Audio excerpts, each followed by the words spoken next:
Shri Bhaktivedanta Swami Prabhupada ki jai, Jaya Vishnupad Paramahamsa Privajikacharya, Ashtotara Shata Shishimad, Srila Bhakti Siddhanta Saraswati Goswami Maharaj Prabhupada ki jai, Ananta Koti Vaishnavida ki jai, Namacharya Srila Haridas Thakur ki jai, Prem se gaho Shri Krishna Chaitanya, Prabhu Nityananda, Shri Advaita Gadadhar, Shri Vasadi Gaura Bhaktavinda ki jai, Shri Radha Krishna, Gopinata Shyam Kunda Radha Kunda Giri Govardhan ki jai, Shri Dham Dham ki jai, Shri Mayapur Dham ki jai, Ganga Mai ki jai, Yamuna Mai ki jai, Bhakti Devi ki jai, Tulasi Devi ki jai, Harinam Sankirtan ki jai, Gaura Premanande Hari Guru. All glories to the Samudra is all glories to the Samudra is all glories to the Samudra is all glories to Shri Shri Guru and Gauranga.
Ist okay.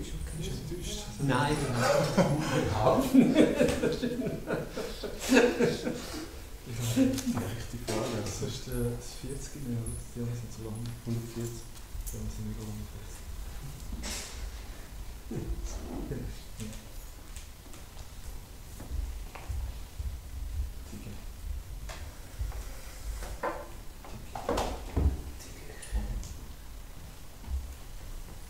Wir haben nur überlegt, wie wir das machen, wenn beide vom Vyasa sind. Im Job, die haben so ein Sofa. Ah ja? Ja, die haben 6 Siebenjährige-Sitze. Ah ja? Ja. Und, aber der eine dort, oder alle? Also manchmal haben sie so viel Gäste, dann wieder mehr. Aha. Wenn es nicht so ist, nur ein Spitze zurück, ist das nächste. Wenn es bei uns so weitergeht wie der Sommer, wo wir das sagen. Genau.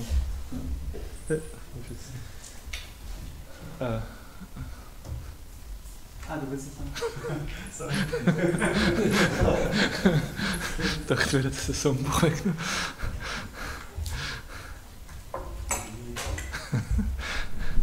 Es gibt noch Manchmal mehr. lasse ich es auch da drauf liegen. Es gibt noch mehrere. Das singen wir. Okay, Hare Krishna.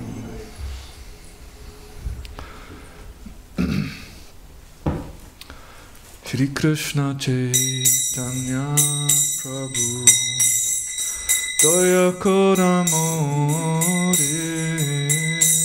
Shri Krishna Chaitanya Prabhu Daya Koramore Toma Vinake Dayalu Jagata Samsare Toma Vinake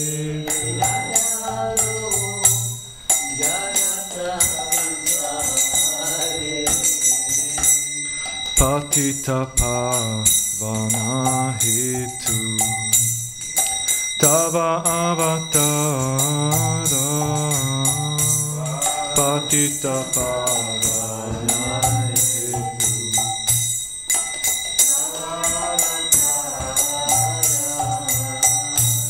Mosama Patita Prabhu Napaibe Ara Mosama Patita Prabhu Napaibe Ara Haha Prabhu Nityananda Premananda Sukhi Haha Prabhu Nityananda Premananda Sukhi Kripa Palo Kanakoro Ami Bodo Duki Kripa Palo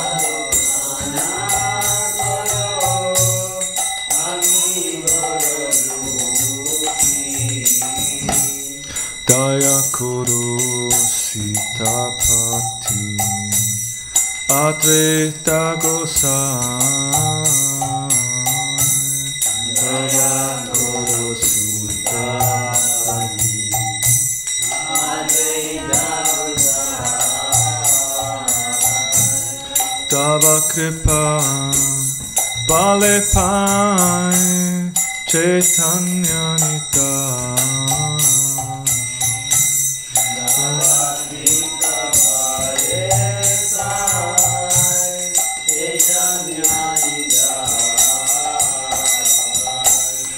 Haha Swarup Sanatana Rupa Raghunatha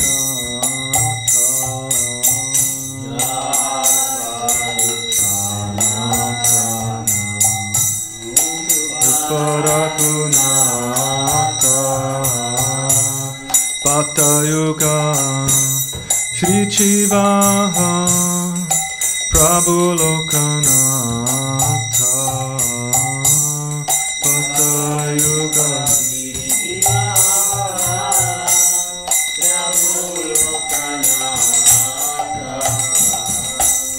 Daya Guru Sri Acharya Prabhu Srinivasa Daya Guru Sri Acharya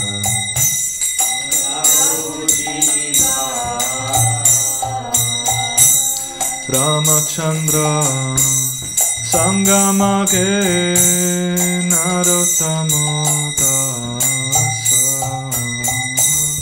Ramachandra Sangamage Narottama Dasa Shri Krishna Chaitanya Prabhu Daya Guru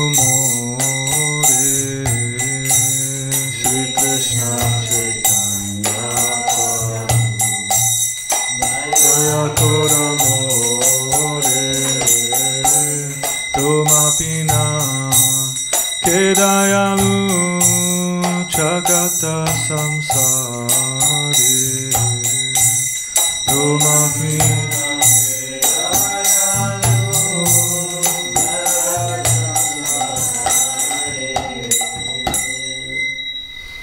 Jaya Jaya Shri Chaitanya Jaya Nityananda Jaya Jaya Shri Chaitanya Jaya Nityananda Jaya Dvaita Chandra Jaya Gura Bhakta Vrinda Jaya Dvaita Chandra Jaya Gura Bhakta Vrinda Jaya Jaya Shri Chaitanya Jaya Nityananda Jaya Jaya Shri Chaitanya Jaya Nityananda Jaya Dvaita Chandra Jaya Gura Bhakta Vrinda Jaya Dvaita Chandra Jaya Gura Bhakta Vrinda Jaya Jaya Shri Chaitanya Jaya Nityananda Jaya Jaya Shri Chaitanya Jaya Nityananda Jaya Dvaita Chandra Jaya Gaura Bhakta Vrinda Jaya Dvaita Chandra Jaya Gaura Bhakta Vrinda.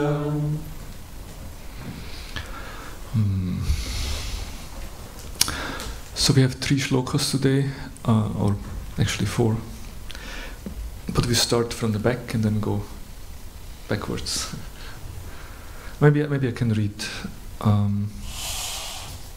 read from 136, and then this is 140. Just read the shlokas. 1 second.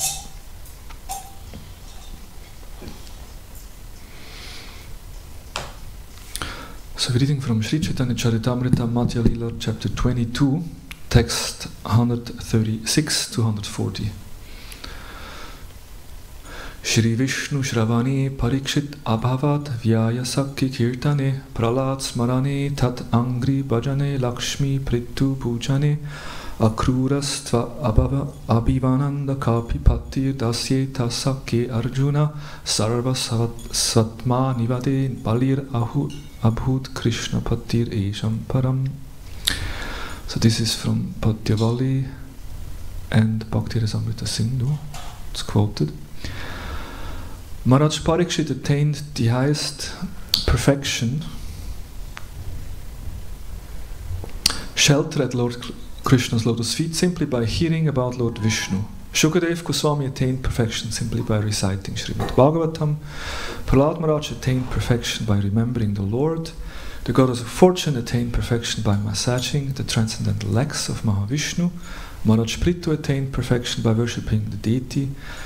And Akrura attained perfection by offering prayers unto the Lord. Vaicharangi Hanuman attained perfection by rendering service to Lord Ramachandra, and Arjuna attained perfection simply by being Krishna's friend. Bali Maharaj attained perfection by dedicating everything to the lotus feet of Krishna. And then text 137 to 139. Which this is a quotation from Bhagavatam 9:4-18-20.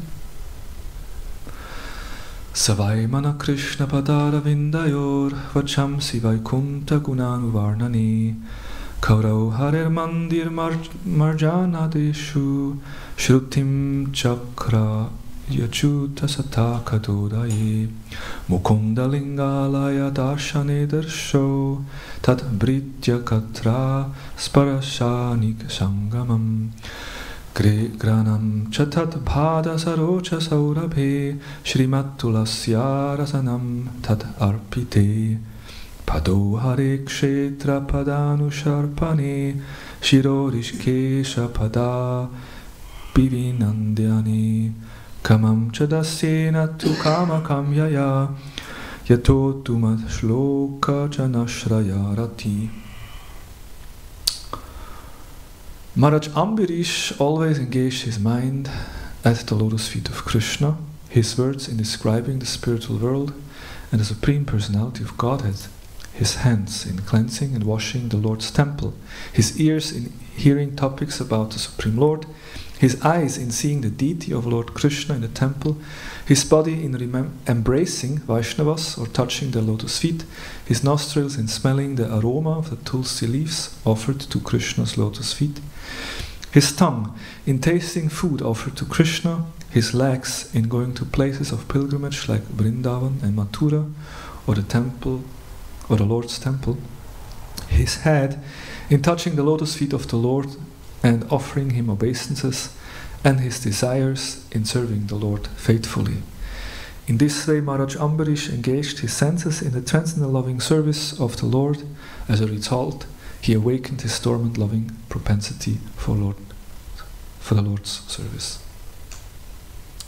So, these are both two very famous shlokas. The first one describing 9 processes of devotional service, and for each process one devotee who has attained perfection. And then we have the description of Ambarish, who performed all kind of devotional service. He was fully engaged. He's an example of one who engages all his senses in the service of the Lord. And then we have the text which there is on the board.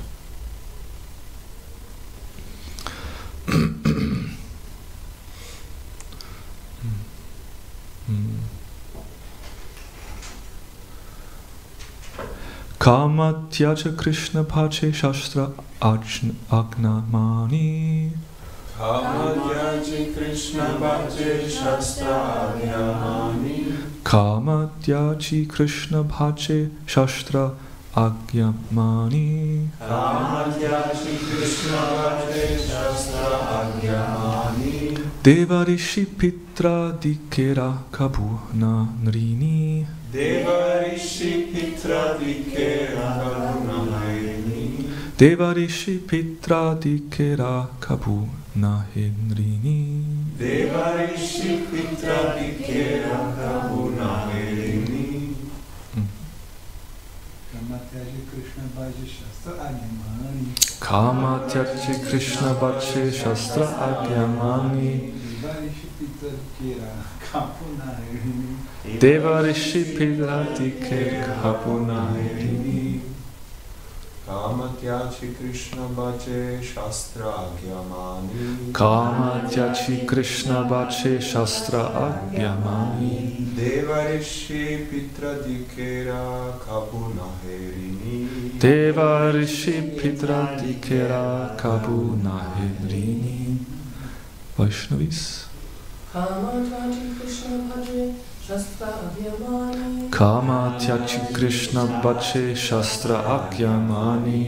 Devarishi Pitra Dikera Kabuna Nrini. Devarishi Pitra Dikera Kabuna Nrini. Kamatyachi Krishna Pache Shastra Agyamani. Kamatyacha Krishna Pache Shastra Agyamani. Devarishi Pitra Dikera Kabuna Nrini. Devarishi Pitra Dikera Kabuna Nrini. Word by word. Kama, material desires. Tyachi, giving up.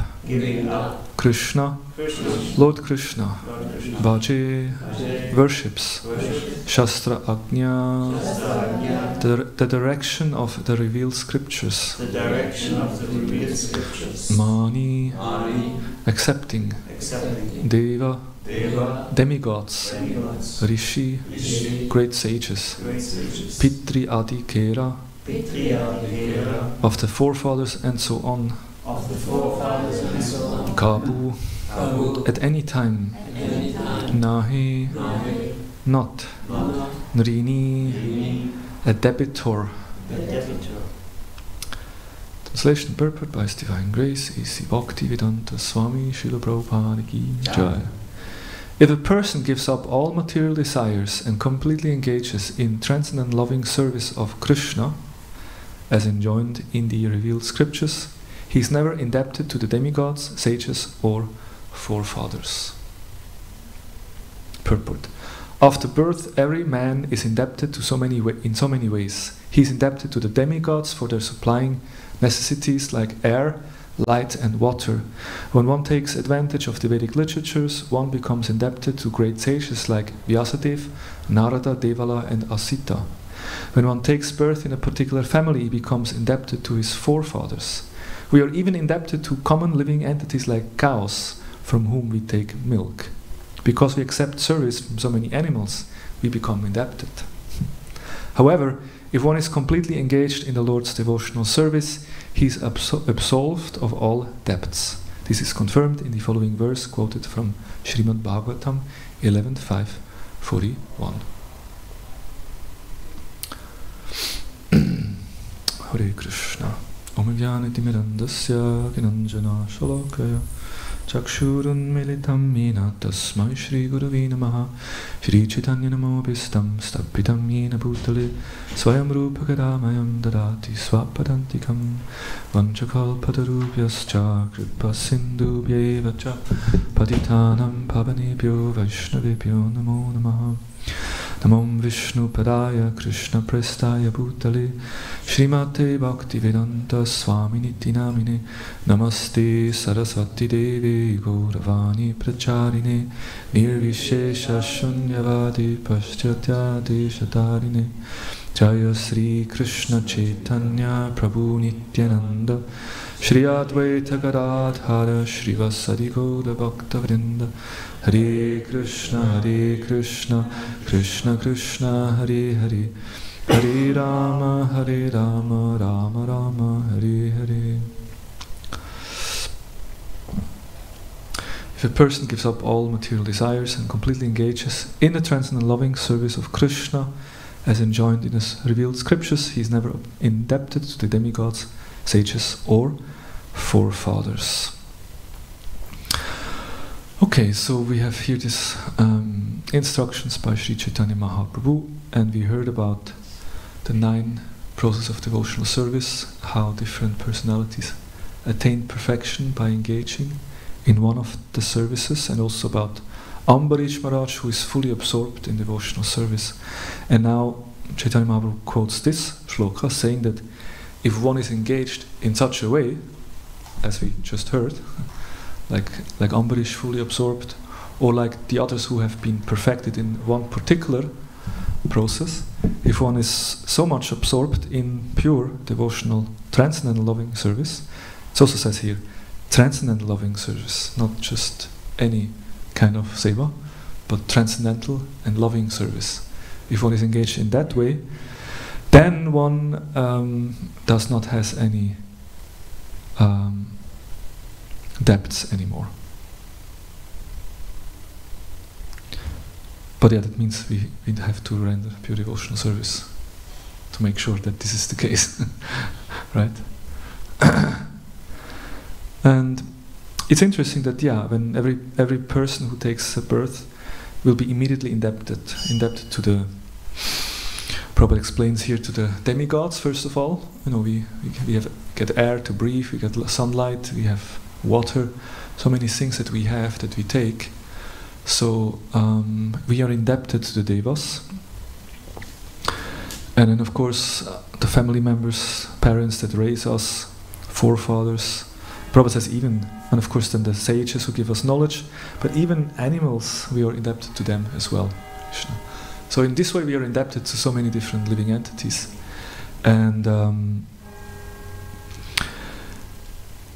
according to Vedic culture, one would have to basically serve every one of them and make sure that one makes sure that one can satisfy everyone individually or separately. But if one serves the Lord fully, then one is not indebted anymore. And Srila Prabhupada, in his purport, or not Prabhupada actually, Prabhupada's disciples, in the purport of 11.541, they quote 4.31.14, which Prabhupada so many times quoted, and especially, not always quoted the shloka, but he always used the analogy.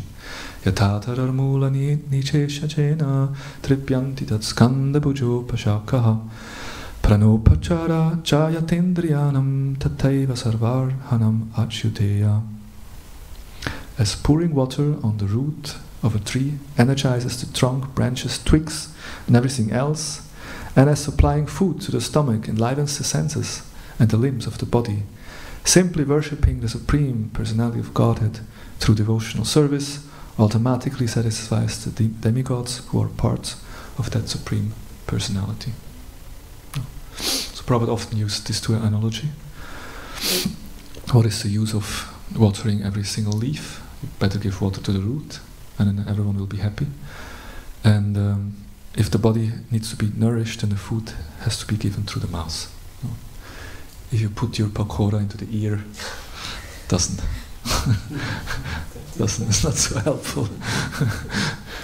Or if the hand thinks I want to enjoy independently, just I don't know, trying to squeeze the gulab jamun, how much pleasure can the hand take out of it, But the real pleasure is if the gulab jamun will be put on the tongue, then the tongue can relish, and then the energy which comes when it goes to the stomach is distributed to the whole body, even to the finger. Then the finger is also benefited by it. So basically we are part and parcel of the Lord, and we are meant to serve the Lord, and then when we do so, then everyone else will also be pleased. So that's the principle here in this text. But then the question comes, are we really free from all the debts if we come to devotional service? What do you think? Or do we still have some debts to someone?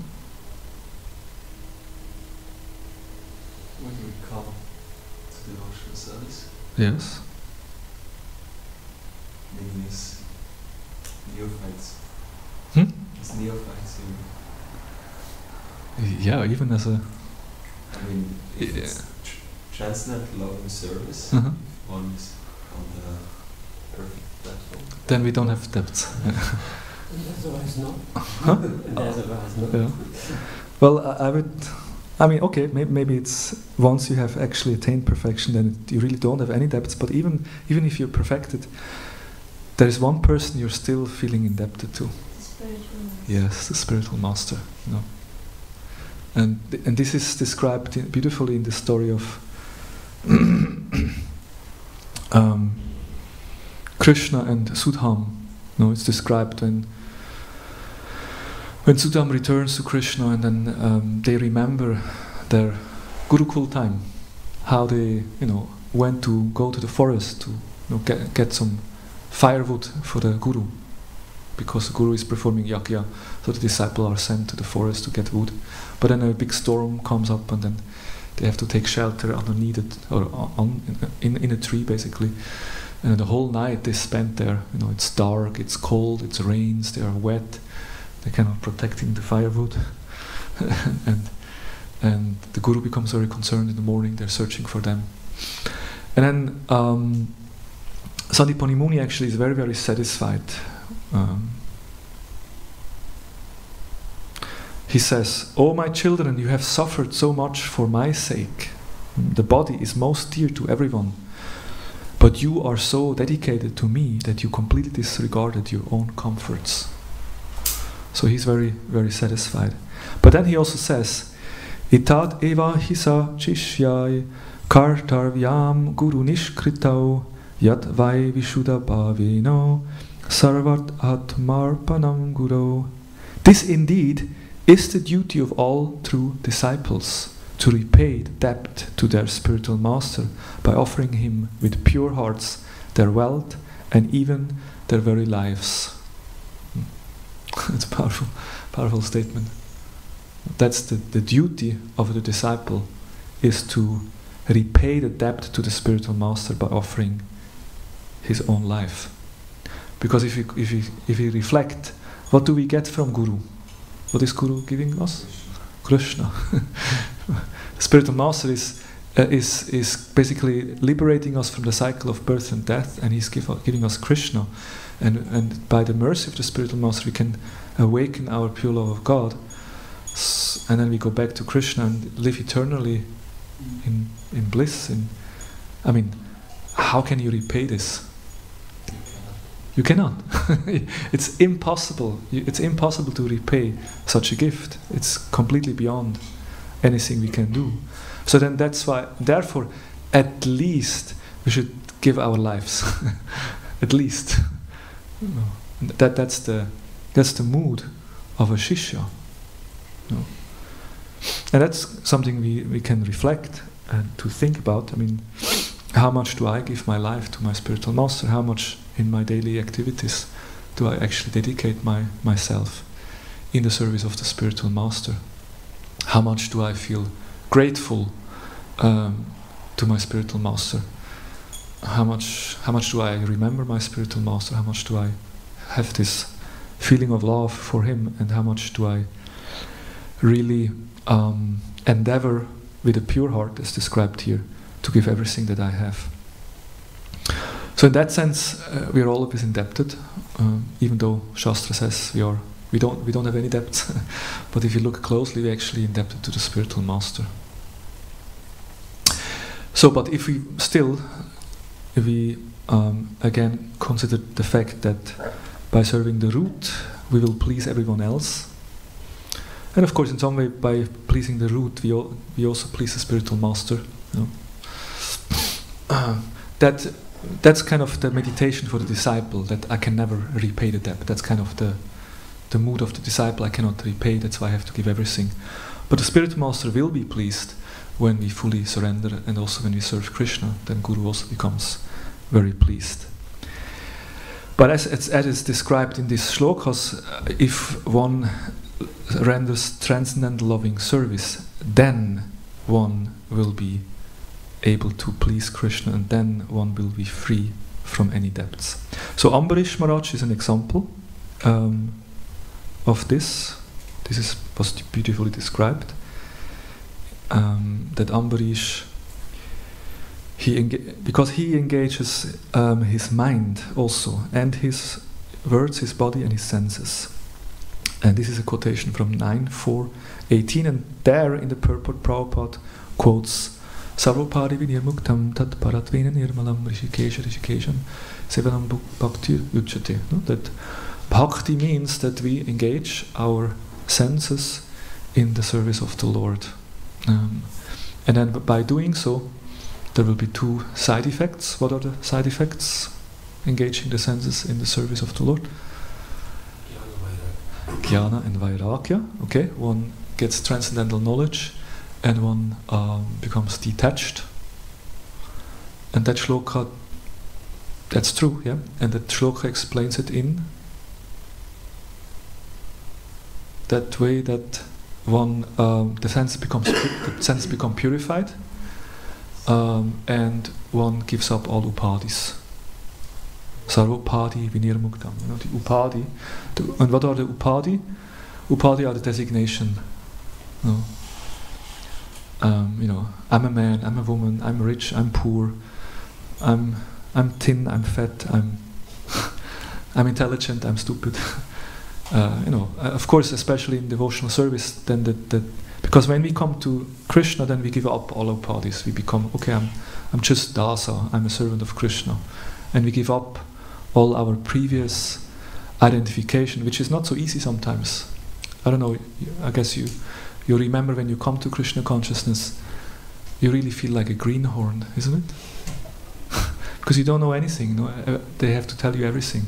When as a new bhakta I went to India, and that was a bit challenging because you have all these Indian brahmacharis who anyway look at you like you are like a mlacha, a Westerner, white skinned. He doesn't know anything, and then you're new and they have to teach you everything. Whatever you do everything wrong. So it's for the ego. It's quite challenging. That's why if devotees join the movement a little later, it becomes more difficult. As if you join with 20 or even before, then your character can still be kind of molded, and the devotees can teach you. But if you join later, it can be a little hard, because you really have to give up your ego and learn from the beginning. But then the problem is, once we start to practice devotional service for some years, then we develop new upadhis. Now I'm the most senior bhakta in the ashram. I'm here 6 weeks longer than the other one. That's why I'm senior. Or then I become temple commander. I become temple commander. I can command everyone and tell what they need to do. I'm a senior devotee. I'm this and that.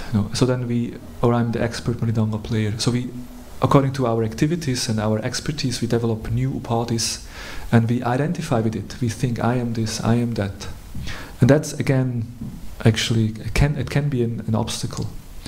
But if we engage our senses nicely in devotional service and really absorb ourselves, then the senses become purified, and also these ideas or these identifications, they slowly, again, get removed. And we realize that actually we are a servant. That's the main identity that we want to develop. I'm a servant of Krishna, but I'm especially a servant of the servant of the servant. I'm a servant of the devotees. So that's what happens if we engage our service. And this is what Ambarish Maharaj is doing. He engages his mind in the lotus feet of Krishna, his words in describing the spiritual world, like he speaks about Krishna, his hands in cleaning and washing the temple. With his ears he hears Krishna Katha, with the eyes he sees the deities. With the body he embraces the Vaishnavas or touches their feet. It's nice, how you engage your body. Okay, you embrace Prabhu. Usually the Prabhus with the Prabhus and the ladies with the ladies. And at least in the temple. And then touching the feet of the Vaishnavas, it's also nice. And with the nostrils we smell the nice fragrance of tulsi leaves, or maybe we smell also incense, we smell prasadam. Of course, after it was offered, we smell the prasadam.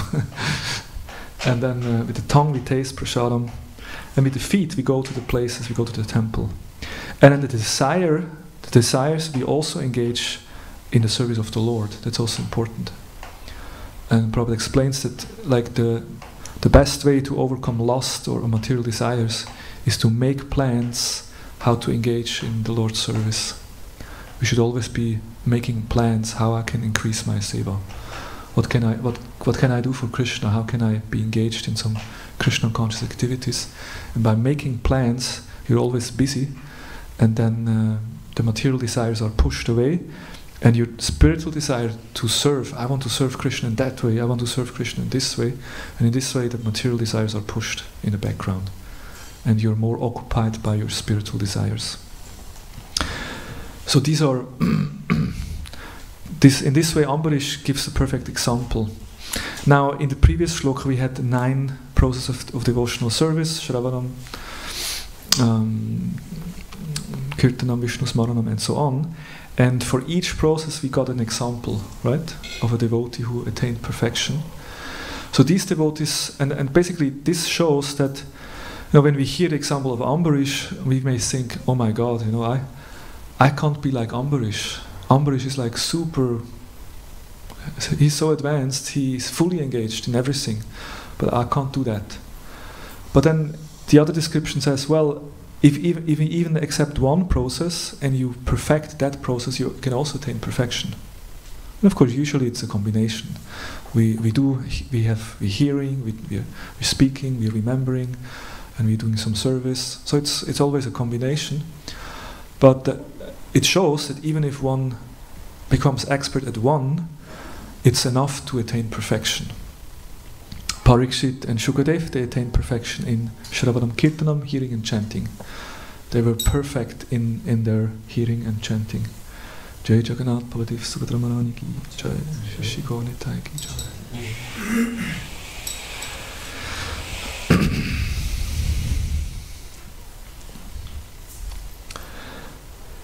And of course we could now go into depths of every example, but that would take us, could make a whole seminar on every person. But just maybe briefly, Parikshit, what are some of the characteristics of Parikshit? Why he attained perfection in listening? What makes his listening so special? What would you say? Uninterrupted. In front of your devotee. Yeah. Yeah, Parikshit, he was really eager. No, he really wanted to hear. Of course, it was also, he knew I will die. So he had a good, strong motivation to be sincere. But yeah, he was very eager. And for him, hunger, thirst, tiredness, nothing mattered anymore. He was just there with rapt attention, listening, very, very eagerly. And also very humble. Bhagavat. To Bhagavat. To Bhagavatam, not to music, but he was listening to, he was listening to Krishna Katha. Yeah, that's the idea. Yeah, we're speaking about the 9 processes of devotional service. It would be interesting to describe the 9 processes of material life. That hearing would also be there. Hearing about cinema songs, Prabhupada would say. Speaking about Prajalpa, village talk, remembering some Sanskrification. Yeah. But yeah, here is devotional service. So yeah, he was very eager, he was humble, and it was uninterrupted. And then Shukadev as a speaker, what was his qualification? he heard. He himself heard, yeah, he was that usually Shrotyam and Brahmanishtam, these are the 2 main qualities of a guru, that he actually has heard himself in the parampara, and also that he's fixed in Brahman. That means he himself was self-realized. And the true speaker of Bhagavatam, he understands himself as a pipe through which the nectar comes. Like he doesn't sees himself as the source of knowledge, but he just sees as a transparent medium to forward the knowledge. So in this way, both of them attain perfection. And Prahlad Maharaj attained perfection by remembering, because he was always absorbed in remembering the Lord, and even when his father tried to kill him, he was just simply remembering. It's interesting because Prahlad didn't call out, "Help, help, Vishnu, help me, my father wants to kill me, I'm afraid, I'm afraid." It's not like that.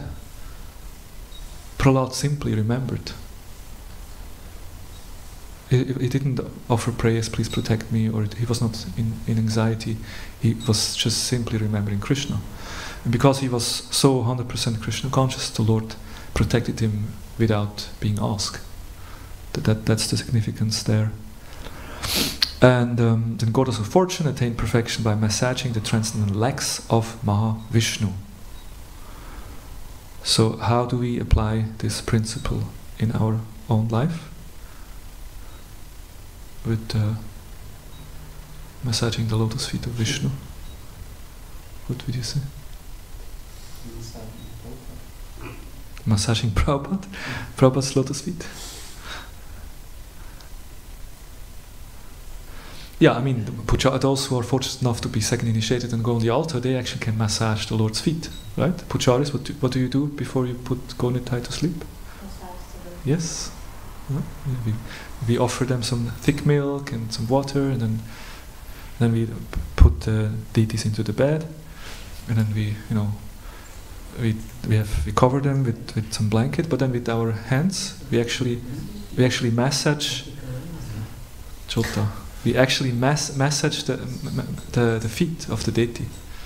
So as a pujari you can actually do that service directly. But what to do if you're not a pujari? Yes, Srila Prabhupada in the 7th canto, 5th chapter, text 23-24, where Prahlad Maharaj speaks the shloka and describes these 9 processes. Prabhupada gives a very long purport, I don't know, I think 12 pages or so, 12 pages purport. And Prabhupada describes every single process.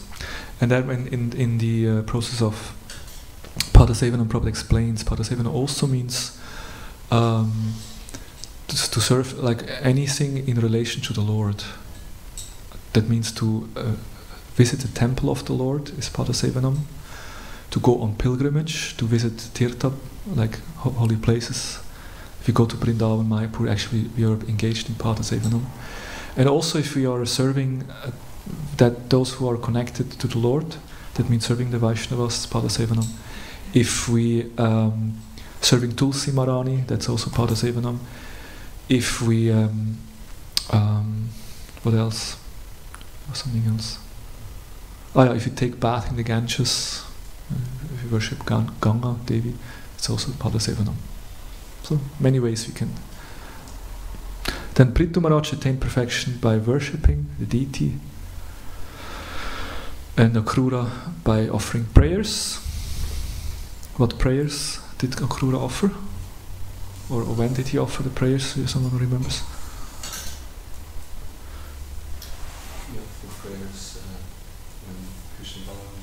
Yes, he took Krishna Balaram on his chariot and brought them back to Mathura. On the way it was very hot, so they made a stop and then they took a bath in the Yamuna. First Krishna Balaram went and then Akrura, oh, can I also go? No, I'm also sweating, it's hot.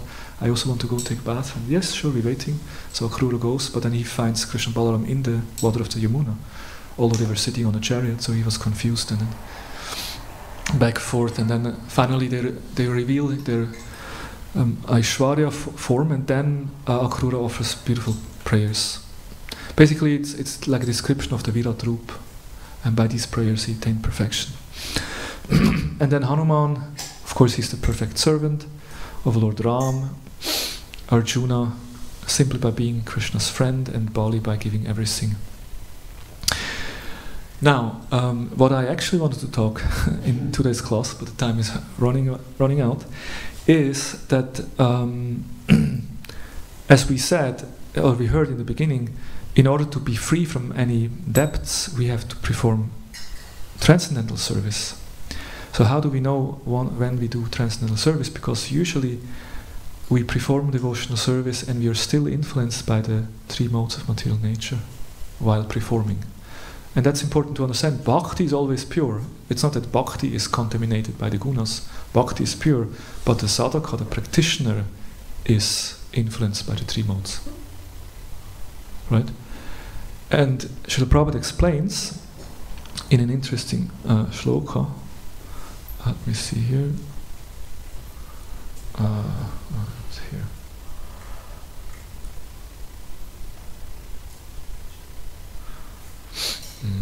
Go. Prabhupada explains in Kapila Shiksha, because there in chapter 3, canto 3, chapter 29, Kapila Dev explains devotional service in 3 gunas. How does a devotee perform bhakti if he is influenced by Tama? How when he is influenced by Raja? And how does he practice when he is influenced by Sattva? And then Prabhupada in the last shloka explains that devotional service in the modes of ignorance, passion and goodness can be divided into 81 categories. There are different devotional activities such as hearing, chanting, remembering, worshipping, offering, prayers. And each of them can be divided into 3 qualitative categories. There is hearing in the mode of passion, in the mode of ignorance, and in the mode of goodness. Similarly, there is chanting in the mode of ignorance, passion, and goodness. 3 multiplied by 9 equals 27, and when again multiplied by 3, it becomes 81. One has to transcend all such mixed materialistic devotional service in order to reach the standard of pure devotional service as explained in the next verses. So, did you got the mathematics here? And Keshav Maharaj spoke about it in the retreat. and we also learned in the Bhakti Vaibhav, because it's a little tricky. Because Prabhupada says there is 81 forms of categories of devotional service. So we have 9 processes and we have 3 gunas, right? That gets 27. So how is it Prabhupada speaks of 81? We only have 27. Like take the example of kirtanam. You know, right now I'm speaking. This is a form of kirtanam. So I can do this kirtanam in tamaguna, in rajaguna, or in sattvaguna. And then that's 3 times this one, and then we have 9 different processes, so that gives 27. So how is it that Prabhupada speaks of 81? Verses, I'm not sure, some finer aspects. Yes, exactly. And Srila Vishnava Chakravarti Thakur basically explains, because in the actual Sanskrit text, Tamaguna is described, Rajaguna is described, and Sattvaguna is described, and Vishnava Chakravarti Thakur takes from each shloka 3 qualities, like 3 aspects of Tamaguna, 3 aspects or 3 ways that Tamaguna manifests, 3 ways that Rajaguna manifests, and 3 ways that Sattvaguna manifests. So that means we have 3 multiple 3 gives 9, and then multiple 9 gives 81. So just read the shlokas, and then maybe we can give one example how that can look like. Okay? So this is the first one is 3.29.8 describes Tamaguna, and the Sanskrit here is given Bina Trik. Basically, all 3, as long as we are influenced by the gunas, we have a separatist mentality. Prabhupada explains. What is a separatist? Individualist, separatist. He's separate from whom? God. From Krishna. Yeah, he's separate from Krishna. he has a separatistic mentality. And in Tamaguna, it's Binadrik. That means he's devoid of compassion. He's not in line with Krishna, and he has no compassion. That's the main quality of the Tamaguna. And now this is described as follows: devotional service executed by a person who is envious, proud, violent and angry, and who is a separatist, is considered to be in a mode of darkness. So he practices devotion, but he is envious, he is proud, and he is violent and angry. So Vishnu Chakravarti Thakur takes these 3. One is envious, one is proud, and one is violent and angry. Then passion. The worship of deities in a temple by a separatist with a motive for material enjoyment, fame and opulence, is devotion in mode of passion. So we have 3 qualities here: motive, material enjoyment, motive for fame, and motive for opulence. And then in Sattvaguna we have too fast. When a devotee worships the Supreme Personality of Godhead and offers the result of his activities in order to free himself from the inebrities of fruitive activities, his devotion is in a mode of goodness. And Vishnava Chakravarti Thakur divides this as the desire for liberation, the desire to do it out of duty, and the desire to be purified. So when we take this all together, let's give an example of, again, kirtanam. Someone preaches to someone else, no? A preacher, he speaks Krishna Katha to someone. So now we have 9 levels of how you can speak Krishna Katha, right? And the lowest is speaking Krishna Katha in really Tamagun, and the highest is speaking Krishna Katha in Sattvaguna. And of course, finally, we need to transcend even that, but if you're in Sattvaguna, that's already good. So someone who speaks Krishna Katha on the lowest level, then it means he's speaking Krishna Katha, but he's full of violence. So what could be an example? One is preaching to someone, and the person doesn't listen, he beats him up. Prabhu, you're in Maya. No, I'm not in Maya. You're in Maya. No, I'm not in Maya. You're in Maya. And he beats him up. That would be Krishna Katha in full ignorance. Really ignorance. No. Because in some way you can say it's devotional service because he speaks about Krishna. But he also uses violence. So then the next level is he speaks Krishna Katha, but that is full of pride. I'm the best speaker. No one else speaks as good as I. And like this mentality of I'm the best. This is already in passion now. No, it's interesting. It's tamaguna. It's also Yeah. I mean, this is how Vishnavachak. I mean, it's from the shlokas, original shlokas from Kapila. Yeah. It's very subtle. we just take the examples, and you will hear the difference in Raja afterwards. Pride is I'm the best speaker, so it's also tamaguna, according to this description here. Rama Harshana Sutta is an example. No, he speaks Bhagavatam, and then Balaram comes, everyone stands up, and he's not showing any respect to Balaram. And Balaram tells him, what is the use of your learning? No, your learning is useless because you haven't learned to be humble. And he takes a piece of straw and finishes him up. So pride is not good. Then, still in Tamaguna, speaking with envy. That means he may speak Krishna Katha, but envy always means also violence. If you actually have envy, then you have a desire to pull others down. Usually that's how it manifests. So you may speak Krishna Katha, but you speak bad about others. You may, you kind of this mentality is there. So that's Tamaguna. Then Rajaguna, the lowest, is speaking. But you have the speaker actually is full of material desires.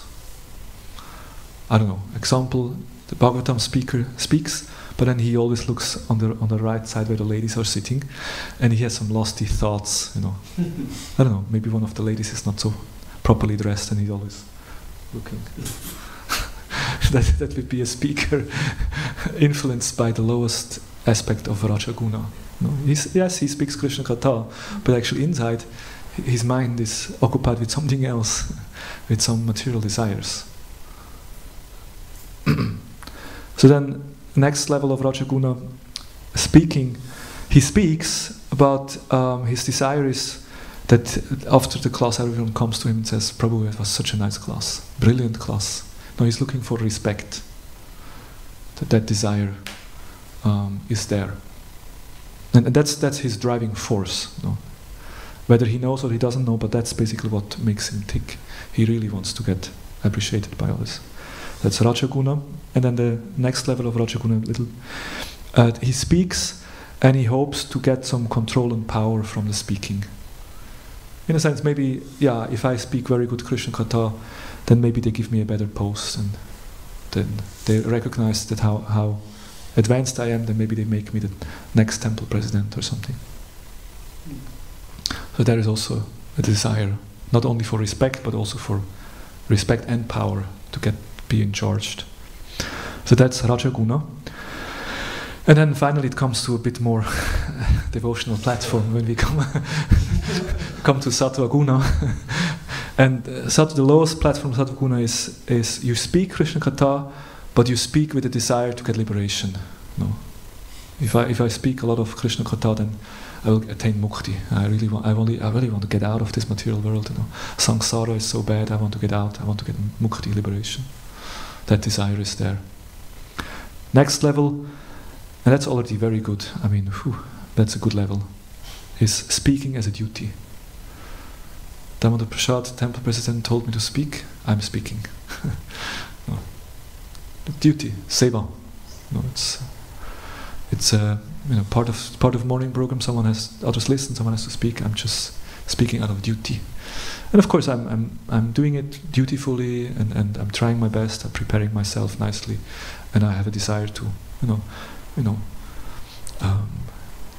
do the best I can with my service. The audience should be inspired, and I should say something meaningful. So that's dutiful. That's already very good. right? So that you can see there is already quite purity there. And then the final one, speaking also with the desire or with the hope to get purified. It's also duty, but and also an understanding that this is purifying for myself. It actually probably explains if Bhagavatam is properly spoken, then everyone is benefited. Those who speak Bhagavatam get purified. Those who listen Bhagavatam get purified. Those who ask questions get purified. Everyone involved gets purified. That's Sattva Guna. But of course, so these are. But now, and I think it gives a nice idea of, from Prabhu Yuri Maya and beating him up to to speaking out of duty and the desire that everyone is purified. It's quite a difference, right? Like day and night. But these are 9 different levels of devotional service in a specific form of Shravana, Kirtanam. So in this way we can find 81 categories of devotional service. So it would be a nice exercise to actually go through all of the forms and then give examples. But Sattva Guna is not good enough, because as we know we have to reach Shuddha Sattva, and that's why the next shloka, and then with that I will end because our time is already up. Kapila Dev says, the manifestation of unadulterated devotional service is exhibited when one's mind is at once attracted to hearing the transcendental name and qualities of the Supreme Personality of Godhead, who is residing in everyone's heart. So if one has a very spontaneous attraction to hear Krishna Katha, very strong attachment to Krishna Katha and the holy name, just as the water of the Ganges flows naturally down towards the ocean, such devotional ecstasy, uninterrupted by any material condition, flows towards the Supreme Lord. So with this shloka, Kapila describes transcendental, pure devotional service, because it's uninterrupted, it's completely pure, and it's very spontaneous, and there is no question of any selfish. That's not any more separatist. Because even in Sattva Guna you still have personal desire to get purified. But here, the only desire is to please Krishna. I only want to please Krishna. Krishna, this is for you. And there is no personal thought, no personal interest. And if one performs such devotional service, then one is not indebted to anyone. Except to the spiritual master, as we pointed out. Yeah.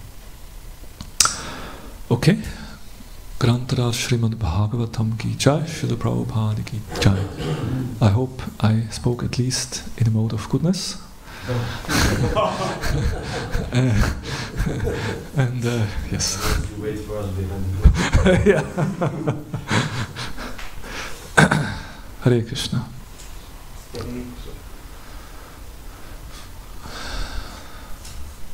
Any comments or any questions, or shall we stop here? Humor is common. Humor is always welcome. You mentioned that the non-devotees also have Shravanam, Kirtanam, Smaranam.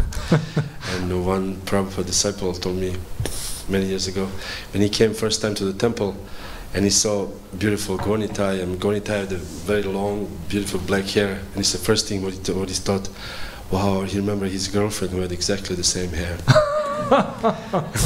this was his Smarana.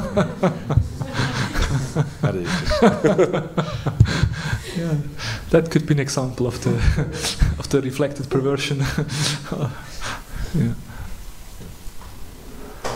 Yeah, the opposite, of course, as we know. If you look at actually the deities, it's described. If you look at the eyebrow of Krishna, if you look at the beauty of Krishna, especially as pujaris, also if you decorate the turban beautifully, then we become, if one becomes very much enchanted by the beauty of the deities, one will lose the bewilderment of Maya, of the beauty of the material world. So, yeah. The 9 different levels, which verse is this? It's not this one. No, I mean, what do you mean with the nine levels? It's not a verse, but it's. I mean, you can find it in 3:29:10. Prabhupada explains it. 3:29:10. Prabhupada explains it, but Prabhupada doesn't give a source. Prabhupada just explains it without explaining why. How, he just gives a mathematical calculation, but without explaining how he comes to that.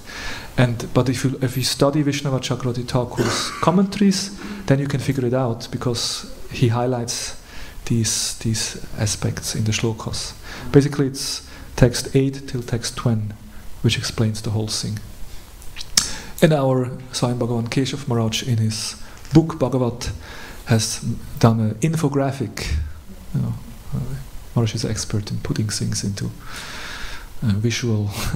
So in the infographic you can nicely see this topic illustrated.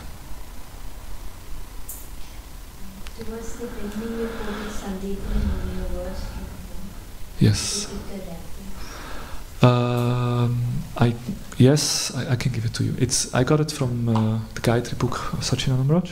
He quotes it, and somewhere in the footnotes it will be given there.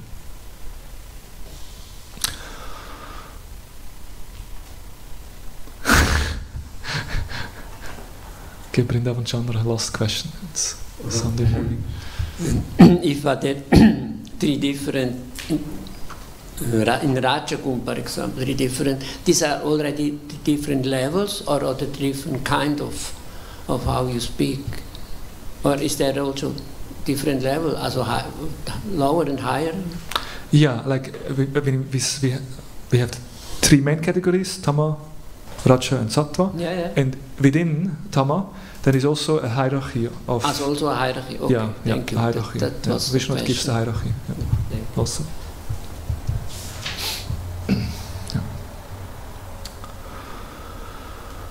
Alright.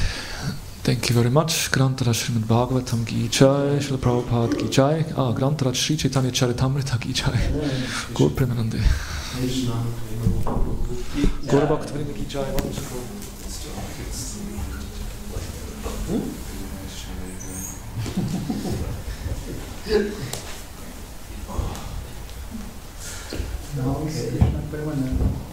Krishna Premarupa Dasa. The first time he took it right, at the beginning of the interview he says Krishna Premarupa. Yeah, but after speaking 1 hour he was so much in bliss. He only could say Ananda because he was so blissful.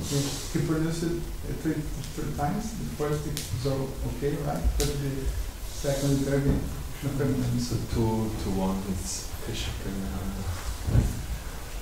Maybe see Da habe ich auch schon.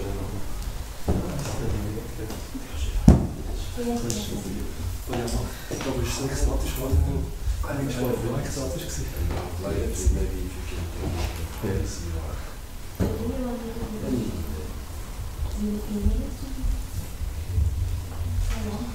Wenn das der Bhagavatam spricht für Geld, das kriegt ein Geldkarte. Das ist right. Wenn jetzt die Sport ist ausgekürzt, dann ist das so. Das ist ja spannend und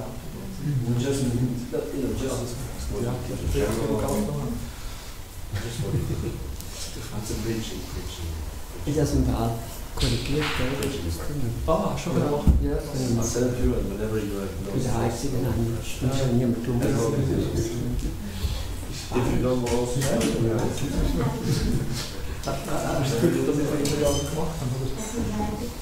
Ja, wobei das muss ich sagen. Das Sache hast du natürlich du auch nicht, gar nicht so. Das muss ich sagen. You want to comment on it? If you want to. I mean, if you just wanted to read and give Wer sicher. Anything you like. Anything you like. Any response. maybe you can send me Word and PDF. Okay. That PDF is good if I just want to read and give a review. With Word, if I want to comment at some part, Word is good. Okay. But I can also comment on PDF. We can just PDF. Alright. Just send me the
ମୁଁ ନିଆଉଛି କହୁଥିଲୁ ଦେହର ଅଛି ଆଚ୍ଛା ବାପା କୁଆଡ଼େ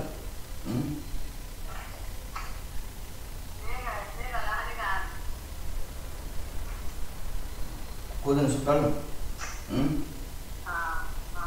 ଆଚ୍ଛା ହଁ କୋଉଥିପାଇଁ ଗଲେ ପ୍ରାର୍ଥନା କରିବି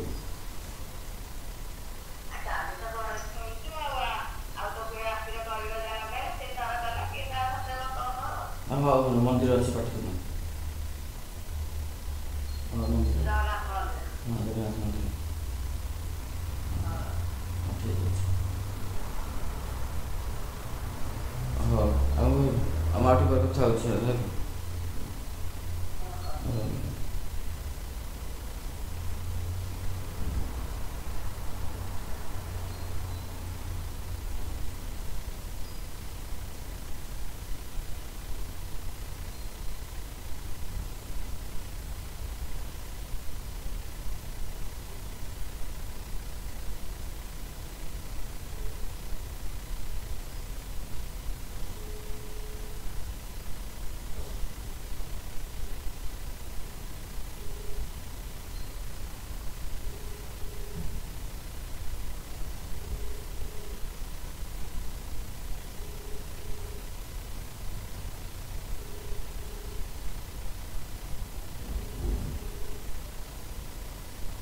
ହଁ ମୁଣ୍ଡିଆ ମଧ୍ୟ ଅଛି କେଉଁଠି ଅଛି ବର୍ତ୍ତମାନ କେଉଁଠି ଅଛ କେଉଁଠି ଅଛ ହ୍ୟାଲୋ କେଉଁଠି ବସିଛ ବାହାରେ କେଉଁଠି ଅଛ ତୁମେ ଆସିଲ ବାହାରେ କେଉଁଠି ଅଛ ମନ୍ଦିରରେ ଅଛି ଆପଣ ପରେ କଥା ହେଉଛୁ ନହେଲେ ହେଲା କି ମୁଣ୍ଡିଆ ମାର ଆଚ୍ଛା ହଉ ଠିକ୍ ଅଛି ହେଲା କି ମୁଁ ଆଉ ଟିକେ ପରେ କଲ୍ କରୁଛି ମନ୍ଦିରରେ ବର୍ତ୍ତମାନ ଅଛି ଖାଲି ତ ମୁଣ୍ଡିଆ ମାର କଲ୍ କରିଥିଲି